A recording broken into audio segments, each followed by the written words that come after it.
સ્વાગત છે અને આપણે સપ્તાહના અંતમાં શરૂ કરીએ છીએ.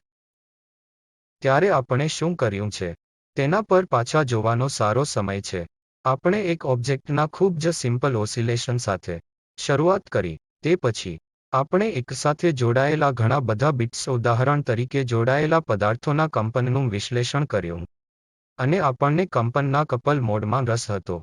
બીજા શબ્દોમાં કહીએ તો બધા કણોના એકસાથે કંપનની પેટર્ન શું છે, અને પછી આપણે તેનાથી આગળ વધીને બધા કણોને એકસાથે નજીક લાવ્યા અને એક સાતત્ય રચ્યું. અને તેણે આપણને એક વેવ ઇક્વેશન આપ્યું. અને વેવ ઇક્વેશનમાંથી આપણે વેવ ઇક્વેશન દ્વારા વર્ણવેલ ટ્રાન્સફર કંપન પર જોયું. આપણે રેખાંશ વેવ પણ જોયા છે.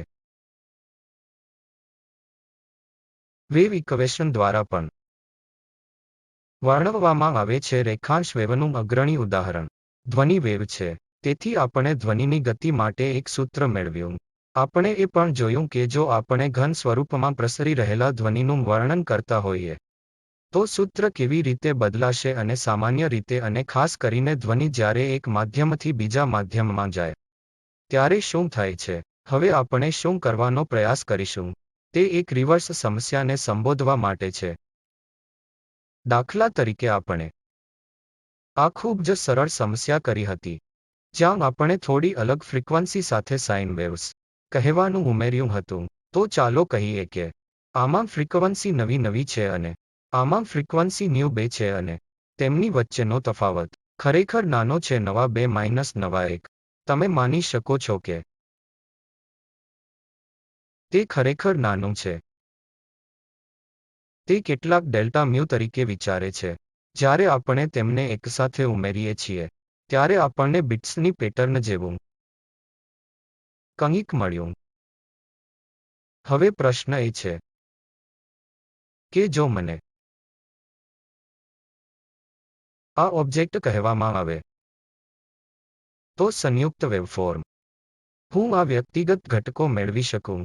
તેથી આજે આપણે તે જ કરવા જઈ રહ્યા છીએ. અને આ પ્રકારના વિશ્લેષણ માટે આ સાધનની જરૂર છે જેને ફુરિયર સિરીઝ કહેવામાં આવે છે. હું કહીશ કે અમુક ફંક્શન પિરિયોડિક હોય છે. જો કહીએ કે x નું f બરાબર x ના f પ્લસ આલ્ફા છે. પિરિયોડિક ફંક્શનના ખૂબ જ સરળ ઉદાહરણો અલબત્ત sin x cos x છે. ઉદાહરણ તરીકે હું પિરિયોડિક ફંક્શન બનાવી શકું છું જે આના જેવું લાગે છે. આ એક પિરિયોડિક ફંક્શન પણ છે. ફરીથી પ્રશ્ન એ જ છે હવે શું હું વિશ્લેષણ કરી શકું છું અને શોધી શકું છું કે આ પિરિયોડિક ફંક્શન બનાવવા માટે સાઇન અને કોસાઇનના કયા ઘટકો ગયા છે. તે અહીં કેન્દ્રીય વિચાર છે કે જો મારી પાસે x નું કોઈ પિરિયોડિક કાર્ય હોય તો તેને સાઇન અને કોસાઇન ફંક્શન્સનો આધાર કહેવામાં આવે છે તેમાં રજૂ કરી શકાય છે. તેથી હું તેને લખી શકું છું. કારણ કે વિભિન્નતા સૈદ્ધાંતિક રીતે ખૂબ મોટી સંખ્યા હોઈ શકે છે. તે અનંત સુધી પણ જઈ શકે છે. તેથી તમે જોશો કે રાઇટ હેન્ડ સાઇડ જે આ સમેશન છે તે મોટી સંખ્યામાં સરળતાથી અલગ અલગ ફંક્શન્સ પરના સમેશનને રજૂ કરે છે. તેથી જેનો અર્થ એ થાય કે આપણને લેફ્ટ હેન્ડ સાઇડની જરૂર છે જે પ્રિફિક્સ છે તે સારી રીતે બિહેવડ ફંક્શન પણ સરળતાથી બદલાય છે. આપણે હજુ પણ વિરામ ધરાવી શકીએ છીએ જે પ્રકૃતિમાં મર્યાદિત છે. દાખલા તરીકે જો મારી પાસે આ ટાઈપનું ફંક્શન હોય તો ચાલો કહીએ કે x બરાબર x0. મારી પાસે x ના ફંક્શન f માં આ ફાઇનાઇટ ડિસ્કન્ટિન્યુઇટી છે. આ પોતે કોઈ સમસ્યા નથી. આ ફુરિયર સિરીઝ દ્વારા કાળજી લઈ શકાય છે. મને કોમ્પેક્ટ નોટેશનમાં ફુરિયર સિરીઝ લખવા દો. x નો f એ 0/2 વત્તા છે. મારી પાસે ઇન્ફિનિટ સમેશન છે અને શૂન્યમાંથી ઇન્ફિનિટી તરફ જઈ રહ્યો છે. તેથી મેન ઇક્વેશન સંકેતને સમાવતા કોમ્પેક્ટ નોટેશનમાં એક્સપ્રેશન અથવા ફુરિયર સિરીઝ લખી છે. તેથી અજ્ઞાત વાસ્તવમાં an અને bn છે. તેથી તે એક ક્વોન્ટિટી છે જે આપણે નક્કી કરવાની જરૂર છે કે શું આપણે આ ફુરિયર સિરીઝનો ઉપયોગ કરવો છે. તેથી સામાન્ય રીતે જો તમારું એક્સનું ફંક્શન f એ અર્થમાં પૂરતું સરળ છે કે તેની પાસે ફક્ત મર્યાદિત સંખ્યામાં ફાઇનાઇટ ડિસકન્ટિન્યુઇટી છે, આવા તમામ કેસોમાં રાઇટ હેન્ડ સાઇડનો સમેશન કન્વર્જ થવા માટે જાણીતો છે. તેથી હું તમને વાસ્તવમાં સાબિતી બતાવ્યા વિના આ સ્થિતિ જણાવવા જઈ રહ્યો છું કે તે એવી રીતે લખાયેલ છે કે આપણે ફંક્શન f ના એક્સ નિર્માણમાં સામેલ અલગ ફ્રીક્વન્સીઝને ઓળખી શકીએ. તેથી આ ફુરિયર સિરીઝનું બીજું પ્રતિનિધિત્વ છે અને તે સમજવા માટે વધુ પ્રયત્નો કરવાની જરૂર નથી કે cn સ્ક્વેર એ n સ્ક્વેર વત્તા bn સ્ક્વેર બરાબર છે, અને તે પણ થીટા n નો સમય an દ્વારા bn ની બરાબર છે. અને ફુરિયર સિરીઝનું એક બીજું સંભવિત પ્રતિનિધિત્વ e પાવર in x ની દ્રષ્ટિએ છે. તેથી મારી પાસે સમસ્યાના આધારે ફુરિયર સિરીઝને રજૂ કરવાની 3 અલગ અલગ રીતો છે. કેટલીકવાર આમાંથી એકને સંભાળવા માટે બીજા કરતાં વધુ સરળ હોય છે. બંને કિસ્સામાં તમે જે પણ તમારી સાથે કામ કરવાનું પસંદ કરો છો તે અજાણ્યાઓ નક્કી કરવાથી બચી શકતા નથી. તો ચાલો આપણે સૌ પ્રથમ શૂન્ય નક્કી કરીએ, અને તે કરવા માટે મારે ફક્ત પિરિયોડિસિટીની રેન્જમાં ફંક્શનને એકીકૃત કરવાની જરૂર છે. તેથી અહીં હું ધારું છું કે x ના મારા ફંક્શન f માં પિરિયોડિસિટી 2 પાઈ કોસ nx છે અને sin nx ઇન્ટિગ્રલ બંને શૂન્ય હશે, કારણ કે ઉદાહરણ તરીકે પૂર્ણાંકના કોઈપણ મૂલ્ય માટે 2n પાઈની નિશાની પણ શૂન્ય છે. તેથી આ ઇન્ટિગ્રલ શૂન્ય છે. તેથી સ્પષ્ટપણે કોસ nx 2 પાઈ યુ શૂન્ય પર સંકલિત થાય છે, જેથી તે n ની તમામ કિંમતો માટે યોગ્ય રહેશે. અને તમે sin nx માટે સમાન કસરત કરી શકો. તેથી કોઈપણ પૂર્ણાંક મૂલ્ય n માટે શૂન્ય અને 2 પાઈ વચ્ચે sin nx એકીકૃત કરો, જે પણ હશે શૂન્ય. તેથી મારી પાસે નીચેનું પરિણામ આવવાનું છે. તેથી હવે આ પરિણામને થોડું વધુ ઉપદેશક બનાવવા માટે મેં x ના ફંક્શન f ના સંદર્ભમાં શૂન્યનું મૂલ્ય નક્કી કર્યું છે. અહીં 2 વડે ભાગાકાર કરવો અને અહીં 2 વડે ભાગાકાર કરવો વધુ અનુકૂળ છે. અને તમે જોશો કે પ્રથમ પદ કે જે 2 વડે શૂન્ય છે તે શ્રેણીના અન્ય તમામ પદોથી ખૂબ જ અલગ છે. અન્ય તમામ પદોમાં અમુક કોસ અથવા સાઇન ફંક્શન ઓસિલેટરી ફંક્શનનો સમાવેશ થાય છે, જ્યારે આ એક ખરેખર સતત છે. તેથી આને ઘણીવાર ડીસી લેવલ કહેવામાં આવે છે, અથવા તે એ સતત છે જે તમને જણાવે છે કે તમે ક્યાં છો. અને આ ઓસિલેટરી ફંક્શન આ વિશે ઓસિલેટ થાય છે. અહીં લેફ્ટ હેન્ડ સાઇડ એ x ના ફંક્શન f ની સરેરાશ છે. હવે ચાલો આપણે અન્ય 2 અજાણ્યા શોધી કાઢીએ જે an અને bn છે. તેથી મેં જે કર્યું છે તે સમગ્ર ઇક્વેશનમાં માત્ર cos mx વડે ગુણાકાર કરવાનું છે અને 0 થી 2 પાઈ પર એકીકૃત કરવું છે. તેથી 0/2 ને બહાર લઈ શકાય, જે છે આ શબ્દ 0 થી 2 પાઈ કોસ ના ઇન્ટિગ્રલ, અને ઇન્ટિગ્રલની બહાર લઈ શકાય છે mx dx તમને 0 આપશે. આ તે કંઈક છે જે આપણે હમણાં જોયું છે. તેથી આ શબ્દ 0 n પર જશે, અને એમય પૂર્ણાંક છે. આપણે તે ધ્યાનમાં રાખવું જોઈએ. તેથી ચાલો જોઈએ કે જો n બરાબર m હોય તો શું થાય છે. તેથી તે કિસ્સામાં આ આખું કાર્ય ખાલી કોસ સ્ક્વેર nx dx બની જશે, જે 0 અને 2 પાઈ વચ્ચે મૂલ્યાંકન કરે છે. અને આ ઇન્ટિગ્રલ કરવું ખૂબ જ સરળ છે. તેથી આપણી પાસે જવાબ તરીકે માત્ર પાઈ બાકી છે. તેથી ચાલો હું અહીં જવાબ લખું, જેથી જવાબ પાઈ છે. જો m બરાબર n હોય તો.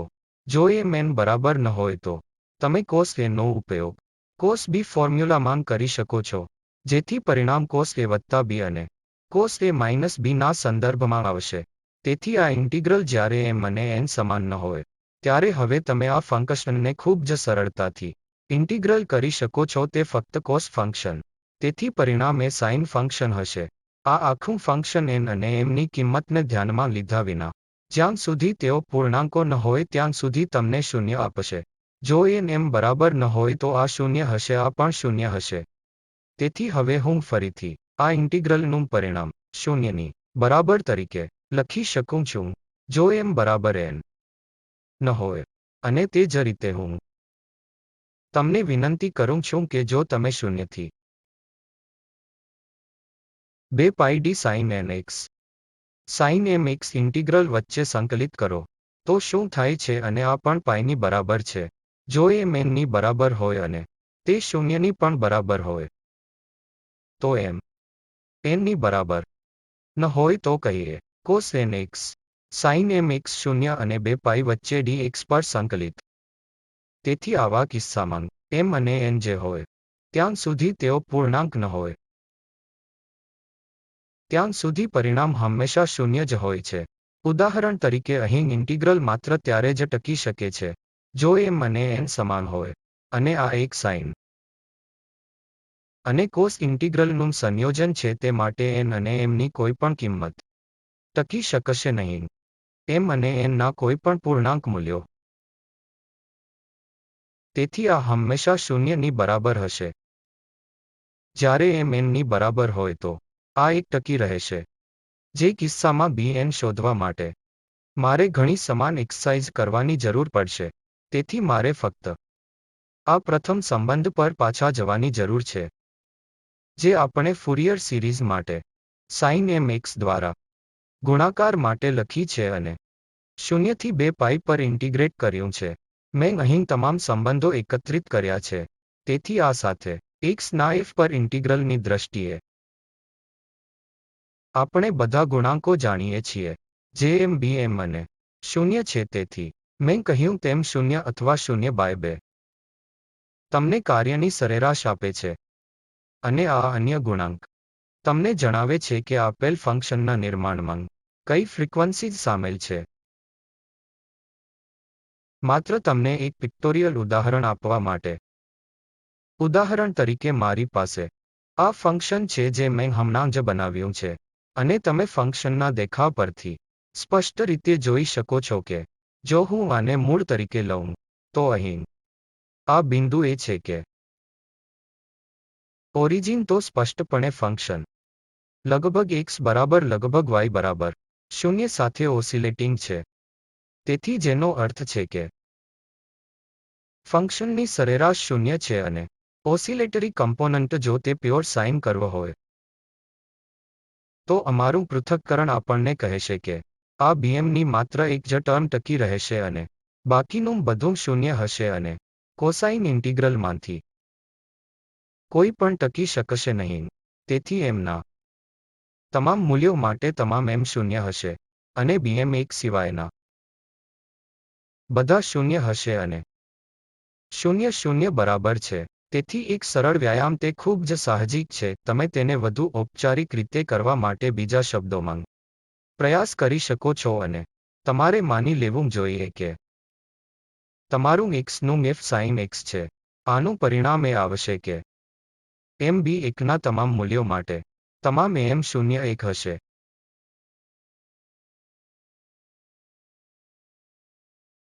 પરંતુ 1 સિવાયના bm ની અન્ય તમામ કિંમતો 0 સમાન હશે, અને 0 અલબત્ત 0 ની સમાન હશે. તેથી 0 એ કાર્યની સરેરાશ સ્તર સાથે સંબંધિત છે, અને ફક્ત તેને જોઈને તમે સરળતાથી કહી શકો છો કે કાર્યની સરેરાશ 0 છે. આપણે શું જાણીએ છીએ કે જો મારી પાસે x એ પિરિયોડિક ફંક્શન f નું ફંક્શન હોય તો શું થઈ રહ્યું છે તે સમજવા માટે તેને નીચેની રીતે લખી શકીએ. ચાલો એક સરળ ઉદાહરણ લઈએ કે આ ફંક્શનને સમ ફંક્શન કહેવામાં આવશે કારણ કે પરિવર્તન હેઠળ x જાય છે. x નું -x f એ -x ના f બરાબર છે.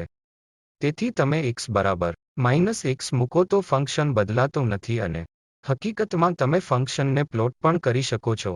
તેથી તે આના જેવું દેખાશે. તેથી તે x માં ચતુર્ભુજ ફંક્શન છે. તેથી ઇક્વેશનની લેફ્ટ હેન્ડ સાઇડે મેં લખેલું છે કે મારી પાસે x સ્ક્વેર હશે અને આ x ના f નો અડધો હશે. અલબત્ત x સ્ક્વેર વત્તા f નો આ પસંદગી માટે માઇનસ x સ્ક્વેર પોતે x સ્ક્વેર હશે. અને ફરીથી x નો અડધો f એ x square minus f minus x square છે. તેથી સ્પષ્ટ રીતે બીજી મુદત 0 પર જશે અને પ્રથમ પદ તમને x સ્ક્વેર પોતે આપે છે જે બિંદુને ઓળખે છે જે હું બનાવવાનો પ્રયાસ કરી રહ્યો છું તે એ છે કે તમે x નું કોઈ પણ ફંક્શન f લખી શકો છો જે મેં અહીં લખ્યું છે. તેથી ત્યાં એક ભાગ છે, પહેલો ભાગ જે ટકી રહેશે જો તે એક સમાન ફંક્શન છે અને પછી બીજો ભાગ છે જે ટકી રહેશે જો તે એક ઓડ ફંક્શન છે. તેથી આ x નું f બરાબર x ક્યુબ છે. આ એક ઓડ ફંક્શન છે. પરિવર્તન હેઠળ x એ માઇનસ x ના માઇનસ x f પર જશે, x ના માઇનસ f પર જશે. x સ્ક્વેર ફંક્શન આ રેખા વિશે સપ્રમાણ છે જે x શૂન્ય રેખાની બરાબર છે, જ્યારે આ એક પ્રકારનું વિરોધી સપ્રમાણ છે. સાઇન ફંક્શન ઓડ ફંક્શન છે. સાઇન x એ x બરાબર શૂન્યનું ઓડ ફંક્શન છે. અને તે જ રીતે કોસ ફંક્શન કોસ x એ એક સમાન ફંક્શન છે. કોસ x ફંક્શનમાં x square x power 4 x power 6 ના સંદર્ભમાં વિસ્તરણ છે અને તેથી જ્યાં સાઇન ફંક્શનનું વિસ્તરણ x ક્યુબ x પાવર 5ની દ્રષ્ટિએ છે અને તેથી આ સામાન્ય પરિણામ પર x ના f માટે જે મેં લખ્યું છે તે કહે છે કે કોઈ પણ ફંક્શનને સમ ફંક્શન વત્તા એક ઓડ ફંક્શન તરીકે લખી શકાય છે અને સ્પષ્ટપણે આપણી ફુરિયર સિરીઝ તે સ્વરૂપમાં છે. તેથી જો x નું મારું f એક સમ કાર્ય છે તો એકમાત્ર યોગદાન કોસાઇન બેસિસમાંથી આવશે, જેનો અર્થ છે કે તમામ a&m બિનશૂન્ય હશે અને તમામ bm શૂન્ય હોવા જોઈએ. તેથી આ આપણે ફંક્શનના તાત્પર્ય વિશે હમણાં જ શીખ્યા તેનો સારાંશ છે. તેથી જો તમારું f નું x પિરિયોડિક ફંક્શન એક સમ ફંક્શન છે તો તમામ ફાળો વિસ્તરણના સમ ભાગમાંથી જ આવશે, જે કોસાઇન ભાગ છે. તેથી તમામ m નોન શૂન્ય હશે અને તમામ bm શૂન્ય હશે. તેથી જો તમને ખબર હોય કે તમારું ફંક્શન મૂળ રૂપે એક સમ ફંક્શન છે તો તમારે bmની કિંમતોની ગણતરી કરવાની પણ જરૂર નથી. અને તે જ રીતે જો તમે જાણો છો કે તમારું ફંક્શન ઓડ ફંક્શન છે તો બધા m ના તમામ મૂલ્યો માટે m શૂન્ય છે અને તમારે એકલા bm ના મૂલ્યોની ગણતરી કરવાની જરૂર છે. પરંતુ સામાન્ય રીતે જો તમારા x ની f ની કોઈ વિશેષ સિમેટ્રી નથી. અલબત્ત આ બધી સમજ સાથે બંનેનું યોગદાન હશે. હવે ચાલો એક બિન ટ્રિવિયલ પ્રોબ્લેમ કરીએ. તેથી સમસ્યા એ છે કે મારી પાસે આ પિરિયોડિક ફંક્શન છે જે મેં તમારા માટે અહીં વિશ્લેષણાત્મક રીતે દોર્યું છે. તેનું વર્ણન નીચે મુજબ સ્પષ્ટ રીતે કરવામાં આવ્યું છે કે ફંક્શન પિરિયોડિક છે કારણ કે તમે જોઈ શકો છો, ઉદાહરણ તરીકે મૂળભૂત પિરિયોડિસિટી તમે તેને 0 થી 2 પાઈ અથવા માઇનસ પાઈમાંથી લઈ શકો છો વત્તા પાઈ માટે. તેથી તમે એક વસ્તુ જોશો કે ફંક્શન શૂન્યની બરાબર y ની આસપાસ ફરે છે, જેનો અર્થ છે કે ફંક્શનનું સરેરાશ સ્તર 0 છે. તેથી કોઈ પણ ગણતરી કર્યા વિના હું કહી શકું છું કે DC લેવલ અથવા સ્થિર સ્થિતિ લેવલ 0 છે. તેથી 0 તમારે 0 તરીકે મેળવવું જોઈએ તે એક વસ્તુ છે. માત્ર માઇનસ પાઈ થી પ્લસ પાઈ વચ્ચેના આકૃતિના ભાગને જુઓ. તેથી તમે જોશો કે તે એક વિચિત્ર કાર્ય છે. આપણે હમણાં થોડા સમય પહેલા દલીલ કરી હતી કે જો આપણી પાસે એક ઓડ ફંક્શન છે અને જો તમે એક વિચિત્ર કાર્યનું ફુરિયર વિશ્લેષણ કરવા જઈ રહ્યા હો તો માત્ર હયાત શરતો m અને તમામ મૂલ્યો માટે bmb હશે. બધા an બીજા શબ્દોમાં 0 હશે. કોસાઇન સિરીઝ બધી 0 હોવી જોઈએ. તેથી માત્ર સાઇન શ્રેણી જે ટકી રહેશે. તેથી ચાલો પહેલા શૂન્યની ગણતરી કરીએ. પ્રમાણભૂત સૂત્ર જે આપણે હમણાં જ મેળવ્યું છે તે અહીં પહેલેથી જ આપવામાં આવ્યું છે અને હવે જો હું તેને 0 અને 2 પાઈ વચ્ચે કરું તો એક પૂર્ણ અવધિમાં મારે ઇન્ટિગ્રલને 2 ભાગમાં વિભાજિત કરવાની જરૂર છે, કારણ કે મારું કાર્ય 0 અને પાઈ વચ્ચે અને પાઈ અને 2 પાઈ વચ્ચે અલગ રીતે વ્યાખ્યાયિત થયેલ છે. ઠીક છે, તમે તે અહીં જોઈ શકો છો. તેથી હું આને 1/2 પાઈ ઇન્ટિગ્રલ 0 2 પાઈ x ના ઓફ dx વત્તા x dx ના 2 પાઈ f તરીકે ફરીથી લખી શકું છું. તેથી આ એવી વસ્તુ છે જેની આપણે અપેક્ષા રાખીએ છીએ ફક્ત કાર્યને ધ્યાનમાં રાખીને. હવે આપણે m ના મૂલ્યો માટે a ની ગણતરી 0 સિવાય અન્ય m ની ગણતરી કરીએ.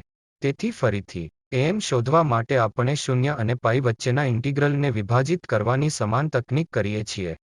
આ ઇન્ટિગ્રેટ કરવા માટે સરળ છે. બંને પૂર્ણાંકો તમને સાઇન ફંક્શન આપશે અને સાઇન ફંક્શન આ ઇન્ટિગ્રલની દરેક સીમા પર 0 છે. 0 પર 0 પાઈ અને 2 પાઈ. તેથી જવાબ એ જ હશે. પાઈ દ્વારા 0 માં ગુણાકાર કરવામાં આવે તો જવાબ 0 છે. તેથી પરિણામ એ છે કે am ના કોઈપણ પૂર્ણાંક મૂલ્યના કોઈપણ મૂલ્ય માટે m એ 0 ની બરાબર છે. આ તે કંઈક છે જે આપણે એ હકીકતના આધારે અનુમાન લગાવ્યું છે કે આ કાર્ય એક ઓડ ફંક્શન છે. હવે આખરે ચાલો bm ની ગણતરી કરીએ. તો મને ઝડપથી ગણતરીઓ કરવા દો, જેથી 1/2 પાઈ અને આ ફંક્શનને એકીકૃત કરવું સરળ છે કારણ કે બંને કોસ ફંક્શન છે. તો ચાલો ઝડપથી તે કરીએ. તેથી તે પાઈ દ્વારા એ જ હશે. તેથી હું 0 થી પાઈ વચ્ચે minus cos mx by m મેળવીશ. જો તમે મર્યાદામાં મૂકો છો તો આ મને આપશે. તેથી આ આપણને કહે છે કે mbm ના સમ મૂલ્યો માટે bm 0 બરાબર છે. m ની ઓડ વેલ્યુ માટે m પાઈ બરાબર 4h/m પાઈ. તેથી આ ફુરિયર સિરીઝ હતું જે અમે શ્રેણીબદ્ધ લખ્યું હતું અને હવે આપણે કહીએ છીએ કે 0 અને 0. તેથી આ શબ્દ જીવંત રહેશે નહીં. અને આપણે એ પણ જાણીએ છીએ કે બધા n 0 છે. આ શબ્દ પણ અસ્તિત્વમાં રહેશે નહીં અને આપણે જે કર્યું તેના પરથી આપણે એ પણ જાણીએ છીએ કે bm ત્યારે જ ટકી શકે છે જો m એક વિષમ પૂર્ણાંક હોય. તેથી પ્રથમ હયાત પદ n બરાબર 1 હશે જેથી તે sin n એ 1 હશે. તેથી તેની sin x આગામી પદ sin 2x હશે. પરંતુ આપણે કહ્યું કે bm 0 ની કિંમત n પણ હશે જેથી તે શબ્દ અસ્તિત્વમાં રહેશે નહીં. તેથી આગામી હયાત પદ sin 3x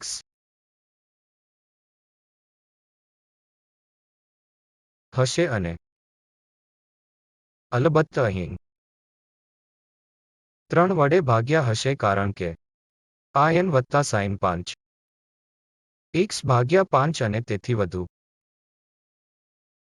તેથી આ શ્રેણી જે આપણે મેળવી છે તે આ ફંક્શનને રજૂ કરે છે જે આપણે અહીં દોર્યું છે. જેથી તમે જોઈ શકો કે આપણે શું હાંસલ કર્યું છે. તેથી આપણી પાસે આ ફંક્શન છે જેમાં 0 પર પાઈ પર ઘણી જગ્યાએ મર્યાદિત વિરામ છે અને હવે તે બધું જ સાઇન ફંક્શનની દ્રષ્ટિએ ઇન્ફિનિટ સિરીઝના સંદર્ભમાં રજૂ થાય છે. તેથી જ્યારે તમે કોઈપણ પિરિયોડિક ફંક્શનનું ફુરિયર વિશ્લેષણ કરો છો ત્યારે તમને તે મળે છે